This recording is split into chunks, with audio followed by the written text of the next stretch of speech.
For most people, the goal of a romantic relationship is to establish a secure, feel-good partnership with someone who is truly compatible. But there are some behaviors that make this virtually impossible.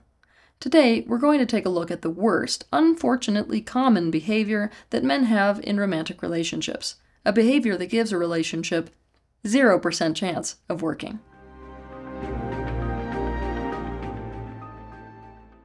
The process of socialization that the vast majority of us were put through as children was a painful experience that laid the foundation for our social interactions as adults. Why? Because it is a process in which we learn what about people in general and what about us is bad, wrong, unacceptable, unwanted, and unlovable. We learn that in order to stay safe in our social group and get our needs met, we must alienate ourselves from and hide those aspects of ourselves. To the opposite, we must identify with and put forward whatever is seen as right, as good, as acceptable, as desirable, as lovable. In our adult relationships, this means that whether we are male or female, we spend our time trying to employ a strategy for how to get someone we want, rather than spending our time advertising who we genuinely are so that a person who would value us can actually recognize us. To understand more about this, you can watch my video titled The Great Dupe of Dating. But the worst habit that men have when it comes to romantic relationships is that they take this thing to a whole other level.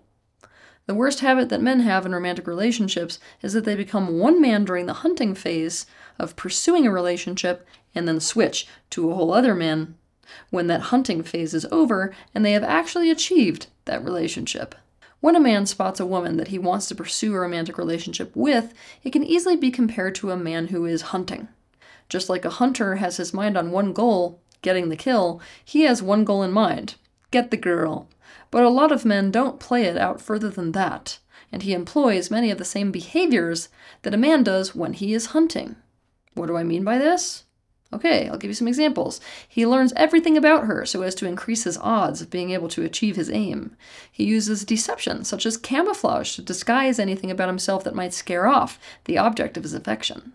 And bait, such as the woman's affinities, needs, and desires to lure her in. He becomes one-track minded and obsessively focused on her. What all this amounts to is that he is simply doing and being whatever it takes to get the girl. And it is very likely to work. Why? Because he's behaving in a way that indicates to her that he is what she wants. But then, once he has the girl, he feels he can relax and drop the act that he put on in order to get her. But lo and behold, this is a bait and switch. This is a dupe. The man he is without these hunting behaviors is not the man she wants. But she has only figured this out after she is already committed to him. Don't think that this dynamic only applies to heterosexual relationships. This behavior that is embedded in male psychology is rampant when homosexual males are pursuing other men as well. And men have different goals when it comes to hunting, the object of their fancy, and a different definition of, quote, getting the girl, or even getting the guy. For example, for some men, the goal is sex, so they will put on this hunting act until they achieve intercourse. For others, it is for the woman to commit to them exclusively. So what will they do? Put on the hunting act until they feel the woman is committed to them. For others, it's marriage. So they will put on this hunting act until the day is following the wedding day. And a big warning here. Some men perceive that they get more, in fact, out of the pursuit and the win than they do out of the relationship itself. So some men are simply perpetual chasers. The thing is, there is no possible way for a relationship to actually be secure, actually please both people, actually be compatible, and actually last if this is how the relationship was achieved. For two glaring reasons. 1. When a man does this, the woman is not actually signing up for him. She's signing up for the character he is playing in order to get her. So when he shows his real character, she will reject him. The same is true in homosexual relationships. 2. Men hunt down the object of their fancy because they are after something they think they will get as a result of getting that person. The person is a means to an end. Because of this, men have a nasty little habit of not actually caring or evaluating whether they actually are or are not compatible with the object of their fancy. When they have their eye on a prize, they tend to reframe or ignore things about the other person that are not in fact a yes for him. And this sets things up for him to shower the other person with approval first, only to reject them later, even for the very things that he initially showed approval for. In other words, the hunting behavior in a relationship usually also means he is not signing up for her, or if it's a homosexual relationship, he's not signing up for him. He's signing up for something he thinks he will get by virtue of being with her or him. Meet Julian. Julian has his eye on Brooke. Brooke is just about the prettiest girl he has ever seen. She also happens to be a dancer, which Julian loves. Julian feels very attracted to Brooke and subconsciously imagines that by getting into a relationship with her, it will be a huge self-esteem boost. It will increase his status, which he imagines will make all his other life goals easier to achieve. He wants to get her to commit to him as her boyfriend. So, Julian begins the hunt. He knows that girls like flowers, so he anonymously sends her some to her dance studio, to pique her interest and of course let her know that she has a secret admirer. He spends hours online figuring out everything he can figure out about her. Because he found a picture that she volunteered for a dolphin rescue organization, he knows that she likes sea life, so on their first date, he takes her to an aquarium. On that date, he listens to every word she says and watches every reaction so as to build a profile on what is a yes and what is a no for her, so that he become more of what is a yes for her and less of what is a no for her. He finds out she's a vegetarian. So, what does he do? He doesn't order meat at any meal that they eat. He notices her scoff at a man who doesn't help his wife carry the diaper bags when she is visibly struggling to do that and to deal with their 3 kids at the same time. So, he makes sure to act as helpful as possible. He makes sure that he's the one to carry their food tray to the trash cans and open doors, and also take the trash out to the curb when he drops her off at her house. Julian knows that in general, women don't like it when they feel they have competition with other women for a man's attention. They also don't like to feel secure about themselves, and so he makes absolutely sure to hide his porn addiction from her. Over time, he learns more and more about her, and makes sure to mirror himself in the image of exactly what she wants and needs. What is that? An uber-present man whose #1 priority is the woman in his life. A man who loves animals. A man whom fluently speaks the love language of service. It takes Brooke 2 months to decide to tell Julian, "I love you." And they slip into the land of exclusivity.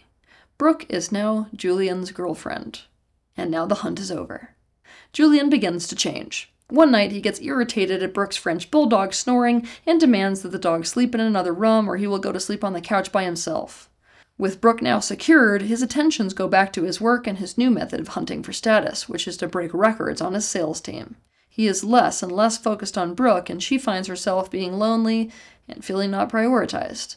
He complains about feeling protein deprived, and suddenly there is more and more meat appearing in the fridge. When he comes home from work, it is obvious that what Julian wants out of a relationship is a woman who is there to support and serve him in his success, not a woman whom he has to serve.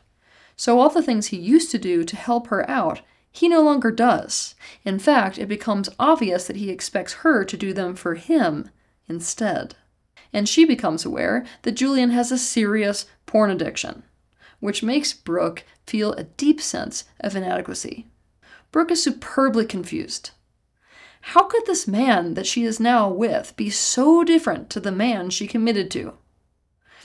When she confronts Julian about this, he seems to always have an excuse that pertains to the surface behaviors that she doesn't like, rather than the underlying issue, which is that he is acting like a totally different man, a man who wants a totally different kind of woman. He just wants Brooke to be that kind of woman. How did they go from being so compatible to it seeming like they are actually so incompatible? Well, needless to say, after months of tears and fights and complete confusion, Brooke ends the relationship in favor of another man.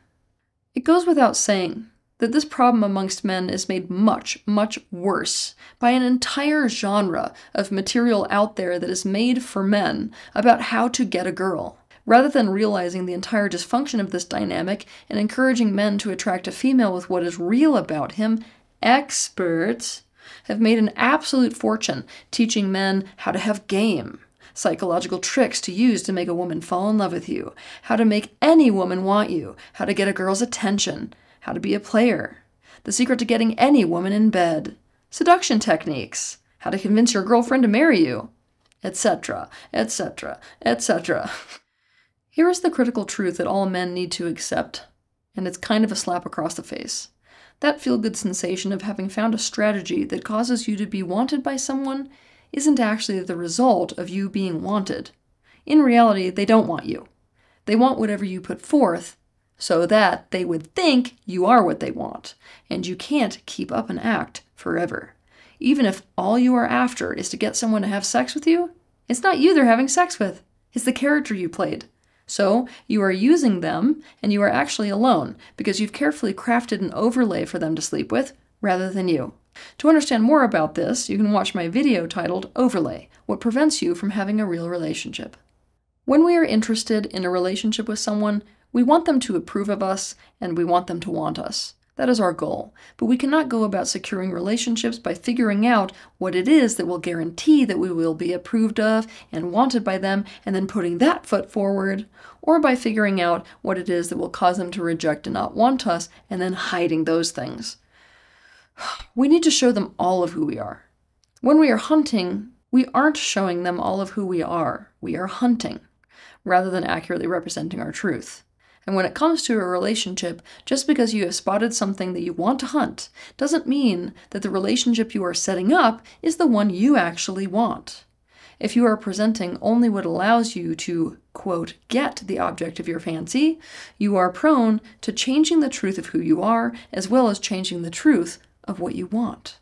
And when you do this, you have effectively carried out a bait and switch. You are likely to dupe the very person whom you profess to have fallen in love with. This spells pain for both them and you. For this reason, what men need to keep in mind when it comes to relationships is this: start as you intend to continue forever. Why forever?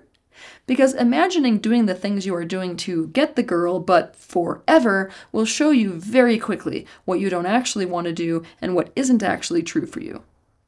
Essentially those areas where there is incompatibility between you and them.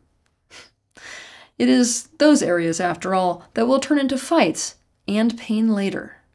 If the goal is actually to have a relationship, you should definitely not give your all in order to get into a relationship, only to drop the effort once you are in one. The behaviors you displayed in order to get into a relationship are the very behaviors that will keep that relationship good once you are in it. Those are the behaviors to which they said, yes, I want to be in a relationship with that. How did they say that? By getting into a relationship with you in the first place. Another way of putting it is this: to make a romantic relationship work, never stop courting the person you are with. And doing that makes it very important to make sure that whatever you are doing because it is intrinsic and because it is authentic. Have a good week.